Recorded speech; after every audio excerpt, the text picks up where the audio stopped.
Okay.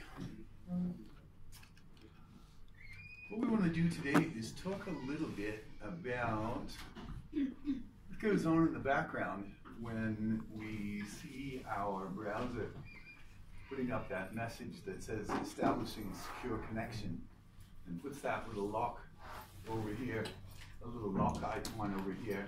And sometimes if we see the whole URL, it will say what? HTTPS, right? Rather than just HTTP. I have to admit, I'm a little surprised that this wasn't covered in your introduction to security class. But never mind, we got time. And this is the last part of the base system that we want to set up. Again, we haven't set up the LDAP host here, but that's something that you can do as one of the enhancements for the assignment. But what we will do is secure all of these connections, okay, so that we're not transmitting things across the network in a way that people can just sniff in and listen to this traffic. Okay, they'll have to go to some extra effort to try and find out what those messages are. Just get this sized up here a little bit. Let me take a quick overview here. Okay. Yeah, this looks right. Okay.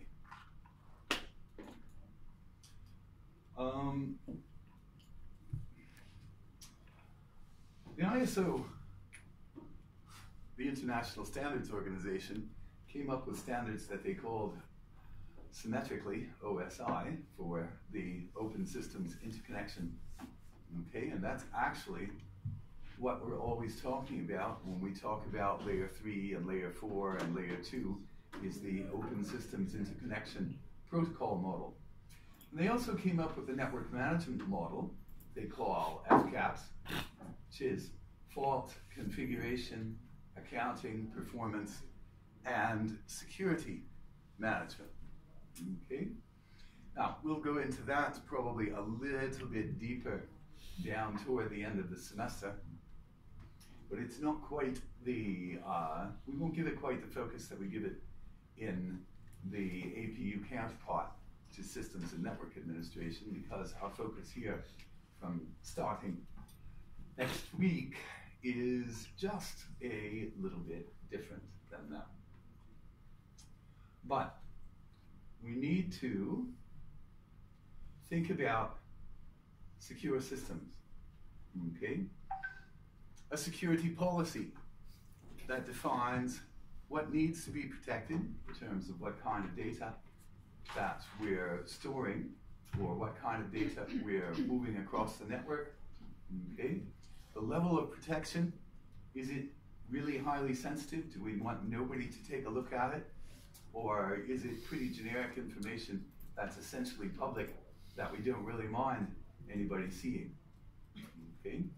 We're going to have responsibilities and an auditing policy so that we can ensure or give ourselves some level of confidence that the security policy is being enforced and the security policy is protecting things at the level that we want them to. And that comes to the security environment, and I'm sure you saw this in your introduction to security techniques, the idea of the physical environment. Where do we keep our servers? Okay. Are they locked? Is it possible to access them? How secure are the passwords? How often do we apply the security updates to our operating systems and such? Then there are security mechanisms, and that's what we're focused on here a little bit. The idea that we have particular tools and particular protocols that we can use to enforce security, especially across the network. that's where we're talking about cryptography. You know what cryptography is, right? And authentication, what kind of tokens we use, and security protocols, which are kind of challenge response mechanisms to create a dialogue for authentication. And finally, the fourth element here is the monitoring and auditing procedures. Okay? Trying to refine our security policy, find out what we didn't anticipate, okay, and react to events in our environment. So, just again, very briefly, okay, we've got an acceptable use policy. The acceptable use policy applies to people, okay?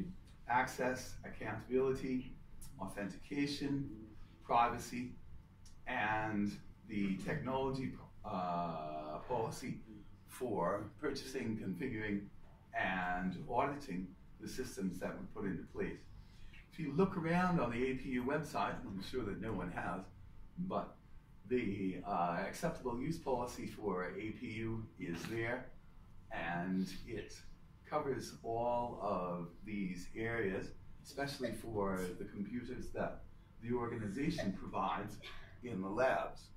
And there's a certain group that has what they call key performance indicators, KPIs, that cover keeping those functioning and keeping them functioning properly.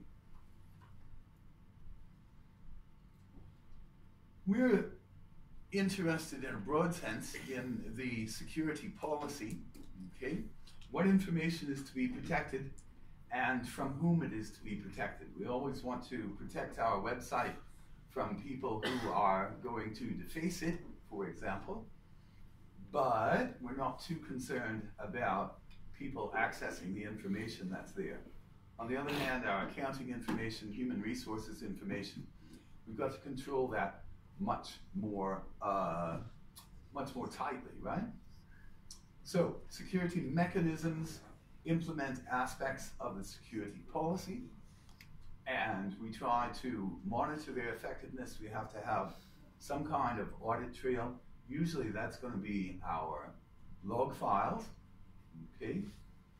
And again, the point we made just a moment ago, security policies apply to resources, acceptable use policies apply to people and our interfaces. For example, when say interfaces, we mean the bandwidth that we're getting from our ISPs, for example. And security procedures are the ones that implement aspects of the acceptable use policy. Okay, compliance needs to be monitored. Okay, so the acceptable use policy is essentially a management issue. We are, as systems administrators and configuring our systems, more interested in the technical issues of security policy. Okay, so we can't rely on a single mechanism. Okay, we have to think about layers of security and different mechanisms to help us secure different parts of our network and to enforce security policies and enforce access control at different levels. Okay? So we're going to be talking about this access control and access control lists in somewhat more detail, especially for HSSN, because those are the tools and the rules that you need to establish here so that you can go and test their integrity and tear them apart next semester when you do penetration testing and ethical hacking. Okay? But for today, we're focused on a single security mechanism, okay, which is a protocol that we call SSL or TLS, okay? But generally speaking, a security protocol, a protocol itself is an orderly sequence of steps that two or more parties follow in order to accomplish some joint task. TCP/IP, think of the three-way handshake. SYN, ACK, SYN-ACK, okay, in order to establish the connection. That is the protocol, okay? And encryption is a method that we incorporate into security protocols, and that's where we're going today.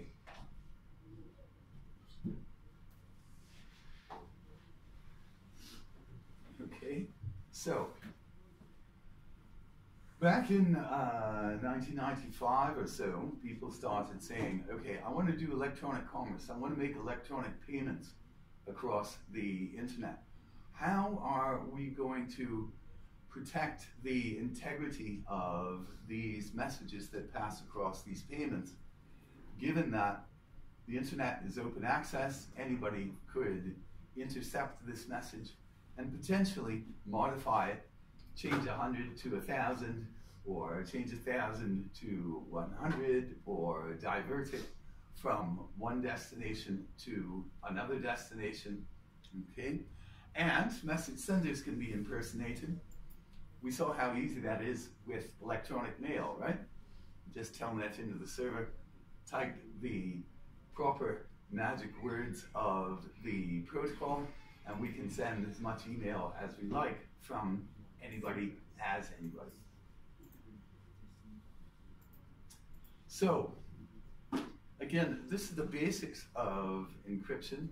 Can I assume that you have seen this before? The idea that confidentiality, integrity, availability, CIA. authenticity, CIA, confidentiality, integrity. Which one is the A? Availability. Availability or authenticity? Availability. Availability, okay. Authenticity and non-repudiation, those were the other two that electronic commerce really thought, electronic commerce really needs assurance in those two areas, okay? Proof of the genuineness of the user and proof that a user performed an action. Non-repudiation means you cannot deny taking this action. You can't deny sending this message, or you can't deny receiving it. Encryption, algorithms, and key, right? The encryption algorithm is used to transform plain text, which is readable text, into ciphertext, which is scrambled up. Okay? Types of encryption algorithms, right? Reversible, can convert, transform ciphertext back to plain text, and symmetric, that use one key for encryption and decryption. Okay? Reversible and symmetric, that's what we know as conventional encryption. Asymmetric, using two keys, we know as public key, even though that implies a particular way of using it. Okay? And one-way algorithms. What's the most common use of one-way algorithms? Sorry? He says integrity. Integrity, yes. Okay, that's good. That's right. MD5 hashes on files that you've taken from a computer for evidence, right? To guarantee the integrity of it. The other most common use, and the most common use that we're interested in, is with passwords. We haven't looked at the password file, but we'll look at that next week or the week after, okay? So that we can see how that is applied in everyday use on all of the systems that we ever log into. Okay, so we get a shared key encryption. Okay, and again, this is the one we're fairly familiar with. We take the message, we put it through the algorithm, and add the key in there to make it unique when it comes out. and then we take that ciphertext, run it back through the algorithm using exactly the same key to recover the plain text message.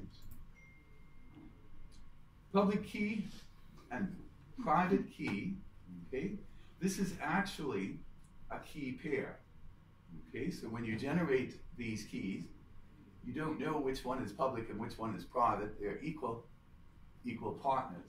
It's the way we use them that makes it different.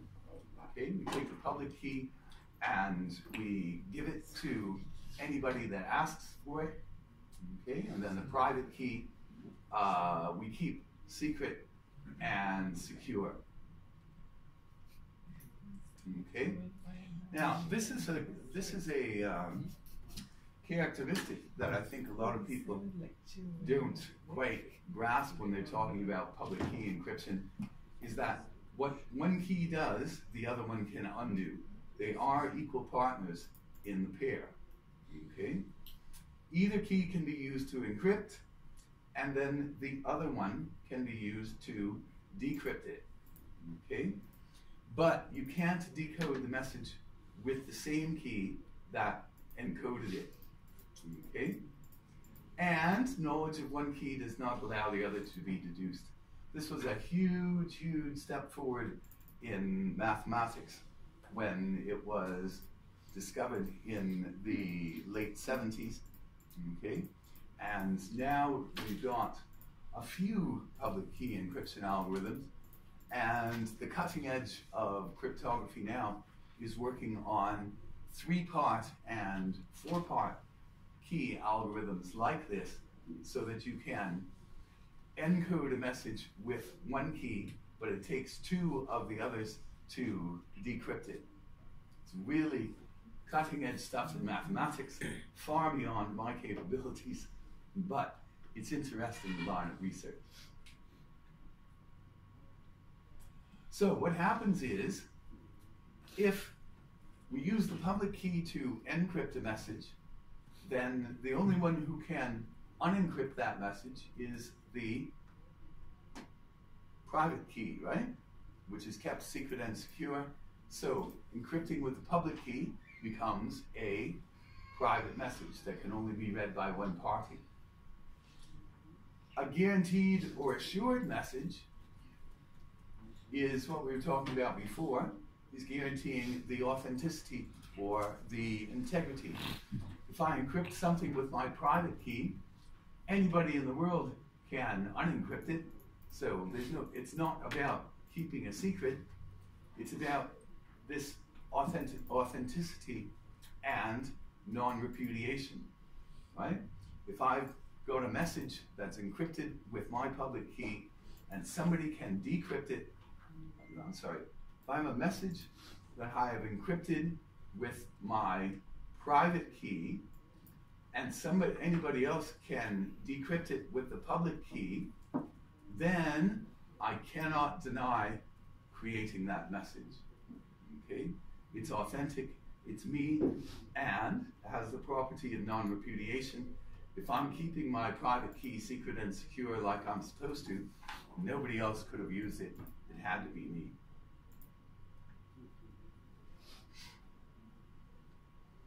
Okay? So, the key issue here, okay, is that symmetric key encryption is 100 to 1,000 times faster than public key encryption. Okay? And there are a lot of encryption algorithms that have been developed over the years. Okay? And again, our role here is not to try to judge which one of those is better or worse. Okay? The fact is, though, that we are going to see that we will have a range of choices for encryption algorithms. But for our purposes, as long as we choose from the list, we'll be fine.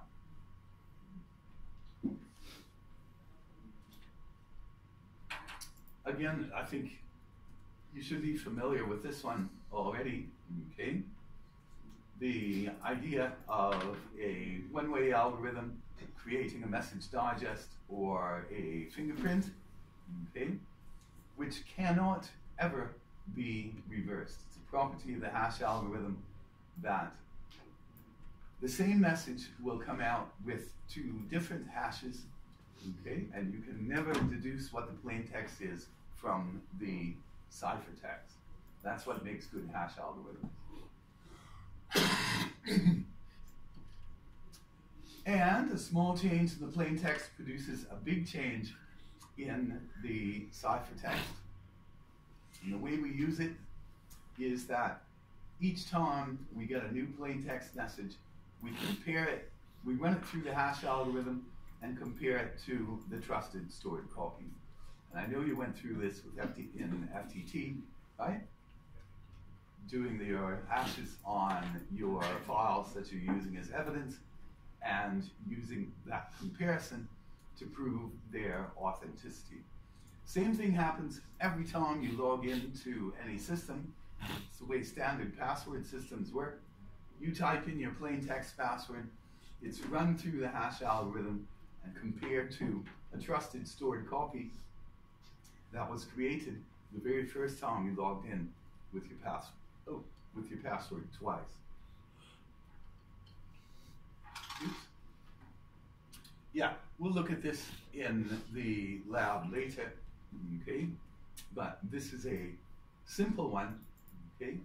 On an old Linux system, you can see that this value here is relatively short, and when we look at modern ones, we'll find that this is actually much longer on modern systems. So, mechanisms to protocols, a digital signature.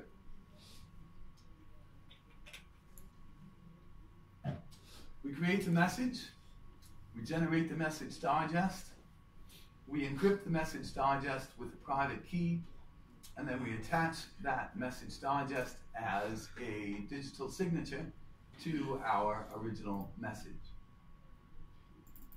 What's that going to do for us?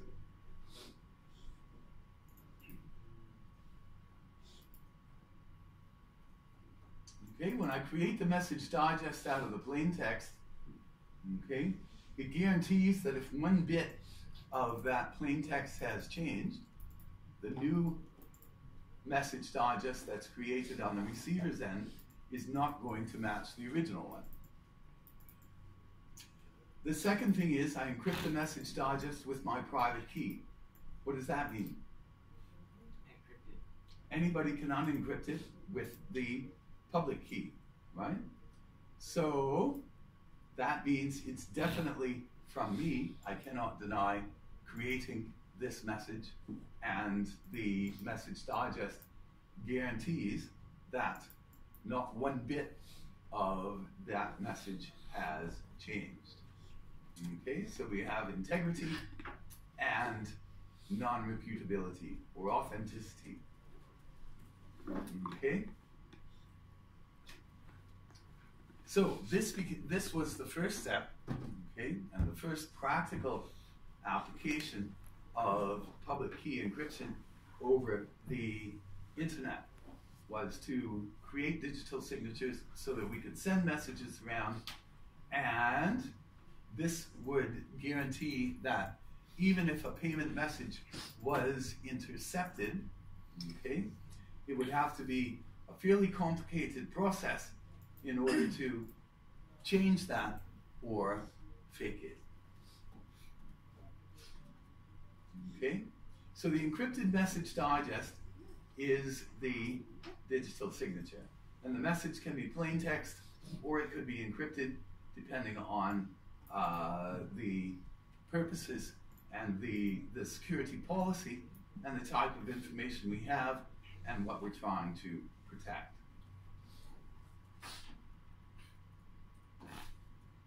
Okay, so A1 100, run it through the hash algorithm, okay, put it into a single message, send it across, let it get intercepted, it's altered here. Okay, we split off the hash from the message. Okay, run the message through the hash algorithm, see what the outcome is. Compare that to the original one that was attached to the message and see if it works. Okay. So now we come to the second step of trying to secure our electronic commerce systems. These digital signature things are very, very slow. Okay. It's a lot faster to use symmetric encryption or conventional algorithms. But the problem is, how do we share the key? Okay? We think back to the days of ancient Rome when Julius Caesar was the emperor. He had a symmetric encryption algorithm named after him. Does anybody remember what it is? Caesar cipher? The Caesar cipher, right? How does it work? Shifting the alphabet. Shifting the letters of the alphabet down or back or whatever. So we can think of a key for a Caesar cipher as being +4 or -8, right? So Caesar has his headquarters in Rome. He's got a general in the UK guarding his territories there. How is the general going to know what key to use when the guy goes riding his horse across France to the UK, gets there, delivers the message, it's all in code? How's he going to decode it? Would I send the decryption key with the same messenger? That would be pretty silly, wouldn't it? Because then we only have to capture that one guy, right? So I could send it with a separate messenger, or I could try to agree in advance somehow on what it's going to be. Okay, it's just a problem of secure key exchange. So, okay, we come up with a variation of what was called, again, a protocol called Diffie-Hellman key exchange. Okay, two famous names in the encryption literature. What we do is, when we have the computers here, we generate a one-time session key. Okay, we're going to generate a key for encryption that we agree that we're only going to use this one time. And then we go through this process like a digital signature of encrypting it with the public key and the private key, okay, passing it around, getting everybody happy that we've got integrity and non-repudiation from the two sources that want to communicate, okay, and then we swap over and give up on the slow public key encryption and then do fast symmetric key encryption. Okay, so here's the two most famous people in the encryption literature, Alice and Bob. So Bob has Alice's public key and his own private key. Alice, the same, has Bob's public key and Alice's private key. Okay, so what does Alice do? Alice selects a session key, a random number, okay, encrypts it with Bob's public key, and sends it to Bob. What's that going to do? Who can unencrypt that message? Bob. Only Bob, right? Because only Bob has Bob's private key. Okay. Bob confirms the session key by decrypting it and sending it back to Alice after encrypting it with Alice's public key, right? So again, we exchange a private message, each one encrypted with the other one's public key, so that only the private key can unencrypt it. Okay, so now both Alice and Bob are confident that they have the same key and it's from the trusted source. Okay, they trust each other and they know who it is. If, and only if, they have the correct public keys. Let's insert an evil man in the middle. Okay? Evil man in the middle messes up the very first step where Alice and Bob try to exchange their public keys. Okay? So, instead of having Bob's public key, Alice ends up with the evil third party's public key. And Bob also ends up with that same public key, and the evil man in the middle who intercepted that first round of communications, when they were exchanging their public keys, got both of those public keys. Now, what happens here? Can Alice and Bob still exchange the message as if it was working properly? You say no? Why not? The evil man can just see the messages. Okay. The evil man in the middle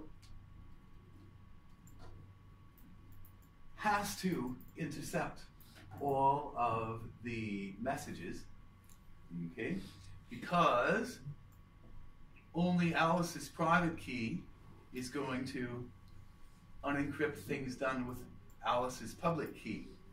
But if Bob starts this off as, if Alice starts this off as before, Alice picks a session key and encrypts it with what she thinks is Bob's public key. It goes across, man in the middle intercepts it, okay, decrypts it with the evil private key, and then re-encrypts it with Bob's public key and sends it back on its way, right? Bob has his private key. This message will be unencrypted since evil has taken care of that step. And Bob says, okay, I got the session key. Now I'm going to encrypt it with what I think is Alice's public key. Again, goes across, gets intercepted. Alice's public key, evil decrypts it and re-encrypts it, okay, with the proper public key, passes it along here. It gets unencrypted. Now, Alice, Bob, and the evil man in the middle have that session key. So if he keeps intercepting the transmissions, he can do whatever he likes because Alice and Bob believe that they're communicating securely. How nice is that? You'll just wait till you can get started on that one. So, long story short, this works only when all public keys look the same and people exchange keys directly. So the third step towards secure electronic commerce was the idea of a digital certificate and a trusted third-party certificate authority, okay, to ensure the authenticity of the public key.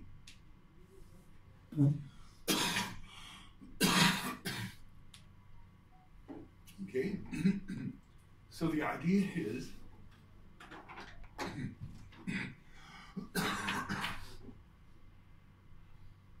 sorry. We send our public key and our identifying information to Post Malaysia, for example. Post Malaysia acts as a certificate authority. It's empowered to act as a certificate authority by the Malaysian government. So they'll verify the information one way or the other, and then they will wrap up our public key in a digitally signed message with a little bit of other information, okay, that we can, so that we can present that to other people, and people will be sure that, unlike Alice and Bob in this situation, they are sure that they have the proper public key for the other party that they want to communicate with. Okay? And again, the certificate itself usually has an expiration date and a confidence limit such that it's valid for transactions less than or equal to a certain amount. There's an example, and again, we'll talk briefly about this, but more for your information. Okay, on the website here, okay, there is the concept of a self-signed certificate. These are commonly used by webmasters to certify the digital signature of a website. Okay, and so just to see what kind of information goes into it, okay, it's the number of bits in the key, okay, the country name, state or province, locality, organization, organizational unit, okay, fully qualified domain name of the server, okay, and the certificate type, okay. This is just the most basic information that goes into creating the digital signature that's attached to the public key that makes a digital certificate. So, Yeah. I want to ask, because just now so you say that we can like do a self-signed certificate. It will be more or less like the digital certificate that we will like maybe buy from other certificate agency.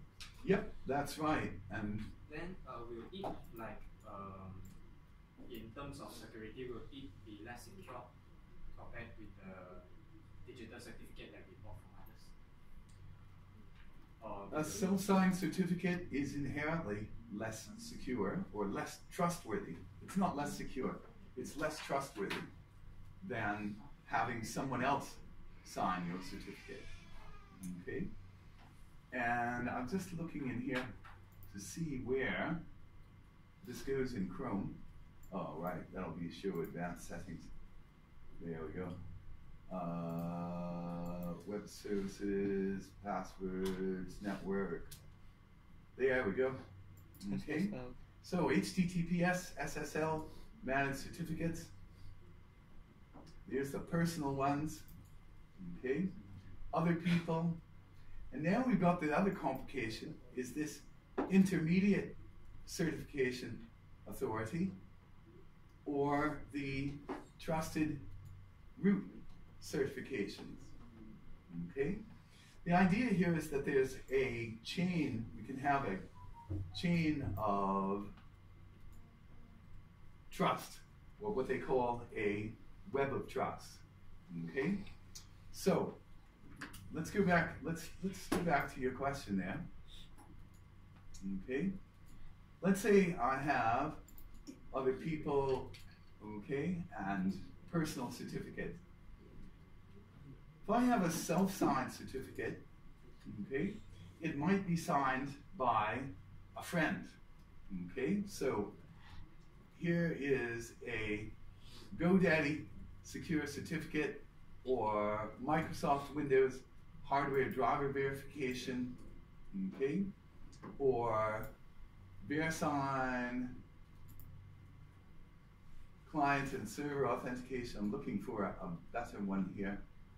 But I think this hardware, Windows hardware driver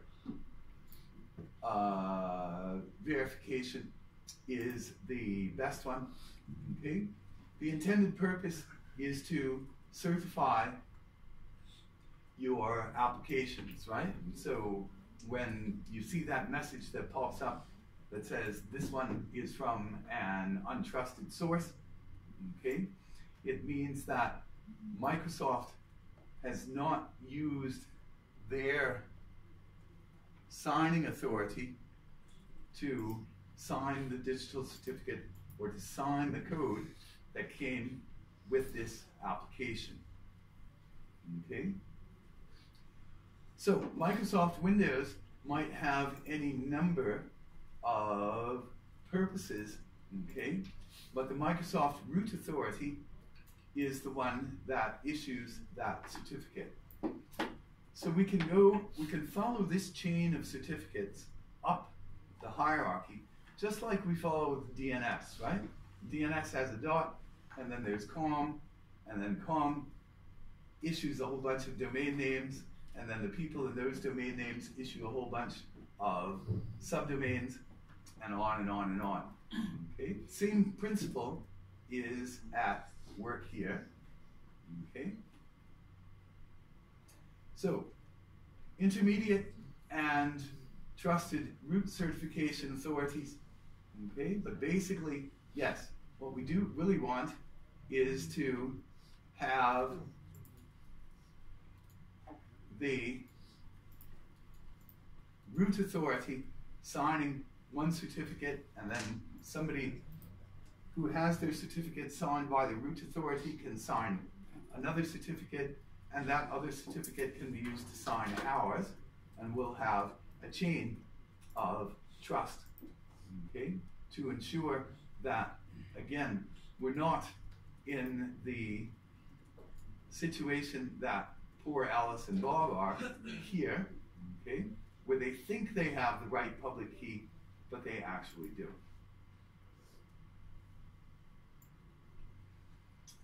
Okay, so yeah, there's a few examples.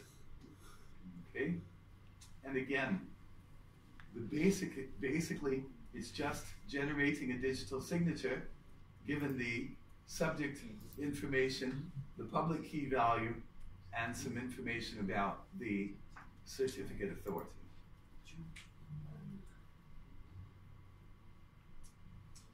Okay, so that brings us to SSL. Tom, is it? Well, we're running a little bit behind, but we'll pick this up in the lab. Okay.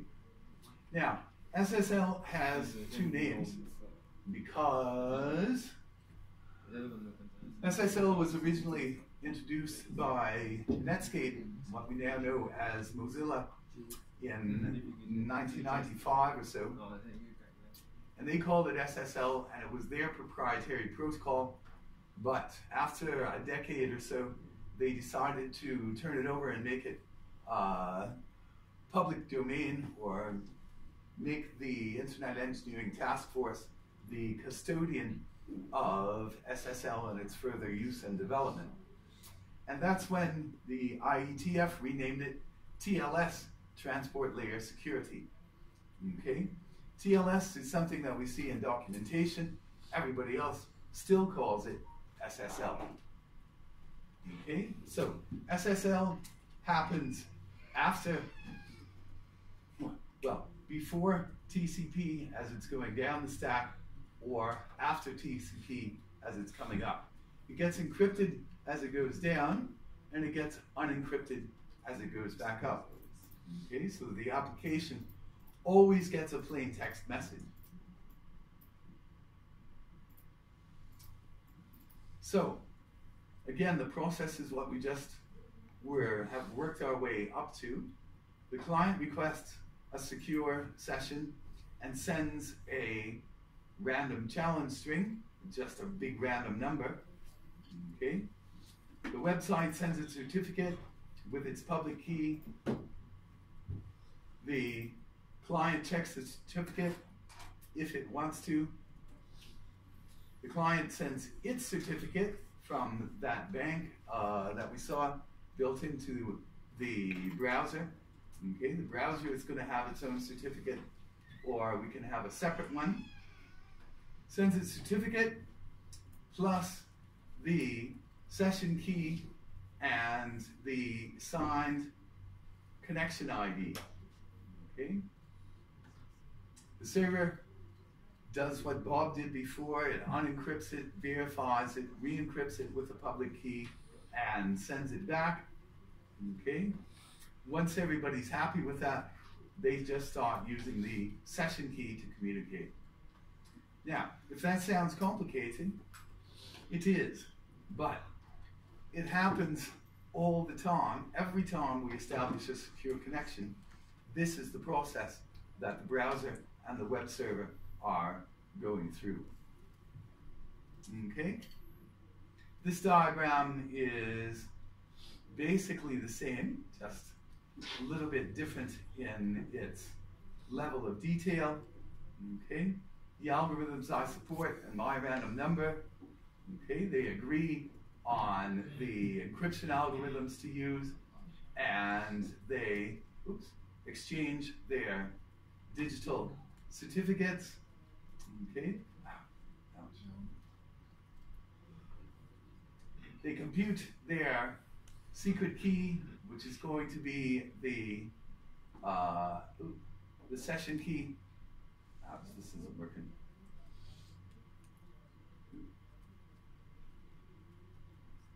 Oops. There we go. Okay. And once they're happy with the whole arrangement, then they can go on using faster security. Okay. What we're going to do is something slightly different. But I say slightly different, but it's not really. Okay? What we're going to do is we're going to use a common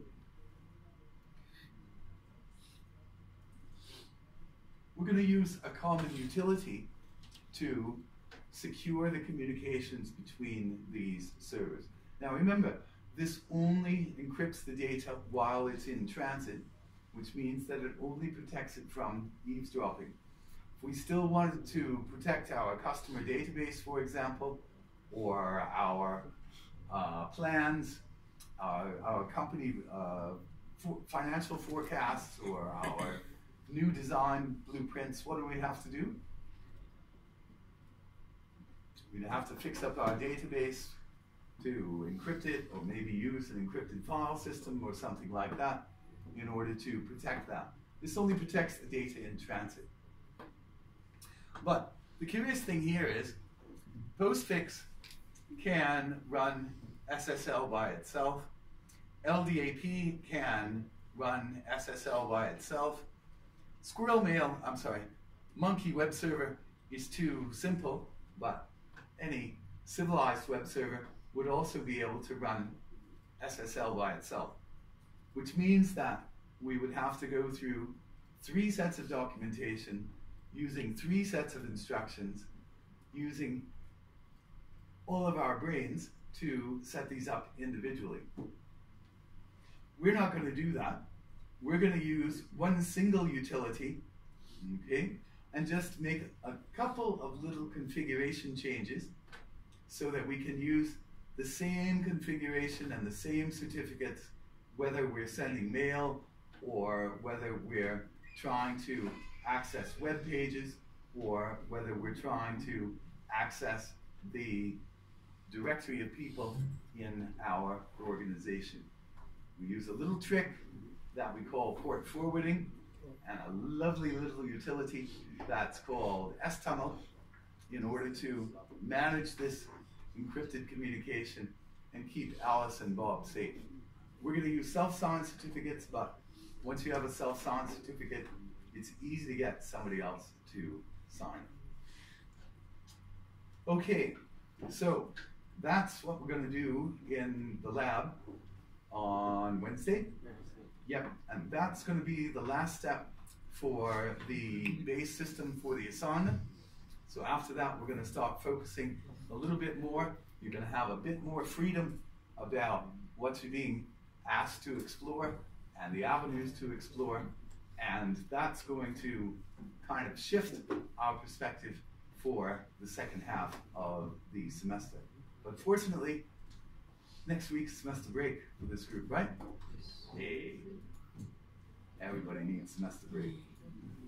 Okay, so let's get this last thing out of the way here.